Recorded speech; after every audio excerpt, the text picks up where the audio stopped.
ویل کېږي چې شاعري کول د هغه خلکو کار دی کومو خلکو سره چې ډېر وخت وي، خو ولې دا هم حقیقت دی چې اکثر پښتانه شاعران د پیشې په لحاظ ټیلران وي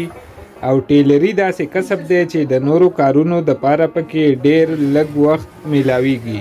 په دغه خلکو کې د کوز دیر تیمرګرې سره تعلق لرونکی شوګیر عثمان خیل هم دی چې ټیلري هم کوي او د ټیلرۍ سره سره شاعري هم کوي. ستا یارۍ ته مې زړه کېږي،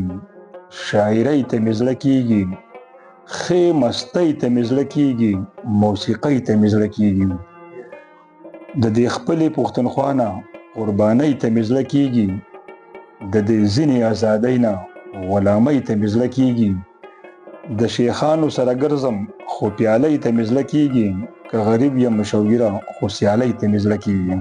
نغمه نغمه غږېږه سندرماره هنرمنده، نشه نشه خورېږه سندرماره هنرمنده، چورلک چورلک تاوېږه سندرماره هنرمنده، ټالۍ ټالۍ زنګېږه سندرماره هنرمنده، له تا نه د نفرت قصه دا چا ماته کوله، په زړه کې مې اوسېږه سندرماره هنرمنده، مرهم مرهم په هر زخم پرېوزه د وطن مې لقمان ورته جوړېږه سندرماره هنرمنده، سندرې د وطن په هر یو زخم راته چوپ کا، رباب رباب ټنګېږه سندرماره هنرمنده، دا خاوره د سندرو او سازونو په ارمان ده، نغمه شه نازلېږه سندرماره هنرمنده، او نن غېږه د شوګیر نه د سندرو را چاپېر کا،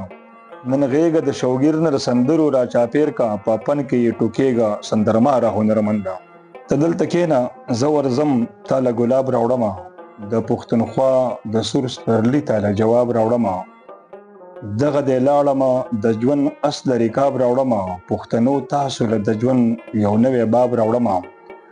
زما بچیا د ټوپک او د کالتوس په بدل تاله قلم تاله تختۍ تاله کتاب راوړمه، او کړم به نچوړ ور لانګور د پښتونخوا د خاورې، کړم به نچوړ ور لانګور د پښتونخوا د خاورې، خپلو زلمو له به د خپل وطن شراب راوړمه، او ستا د ثواب ثواب ژوندون نه به که خیر وي یو ځل، زه خپل ګناه ګناه ژوندون له ټول ثواب راوړمه، او چې وي کعبې په هر قدم ورته سجدې د خلکو، داسې نظام له به ملګرو انقلاب راوړمه، او چې هره پیغله کړم درخو د محبت په نغمو، بیرته نغمې د ادم خان بیرته رباب راوړمه، او کړم به خورې په هر یو لور د بغاوت مدرسې، لمبې لمبې به د وخت سترګو له عذاب راوړمه، او د یار د هر یوې ادا تصویر له رنګ شوګیره، زه د بوډۍ د ټال نه کم یو انتخاب راوړمه. دا بې سره پښتانه بې هنره پښتانه، د تاریخ د هرې پاڼې ناخبره پښتانه، د یو بل وینو ته ناست ښه په نره پښتانه، ورګډېږي په دریاب بې ګودره پښتانه، کډه ښکته کډه پوروي بېدره پښتانه،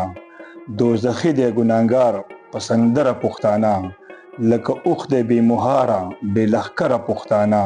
تل د مفتو شهیدان تل خودسره پښتانه، راکه ساقي جام د وخت د سره نه، زه خو یم بدنام د وخت د سره نه، نه ویني انجام د وخت د سره نه، ړوند دی زما قام د وخت د سره نه، وي د ازادۍ د خوند څه خبر څوک چې وي غلام د وخت د سره نه، دواړه د ژوندون د لار ملګري دي، اور او زما ګام د وخت د سره نه، په ده کاش چې د غره د سر نختر وي، د ښار د شوره ناخبر وي، د قام سړی وی سر لښکر وی، چې رانه مخکې خپل رهبر وی، یا د شنګلې د سر ګوجر وی، یا زوړ ملا وی چې مې نه وی څه غمونه.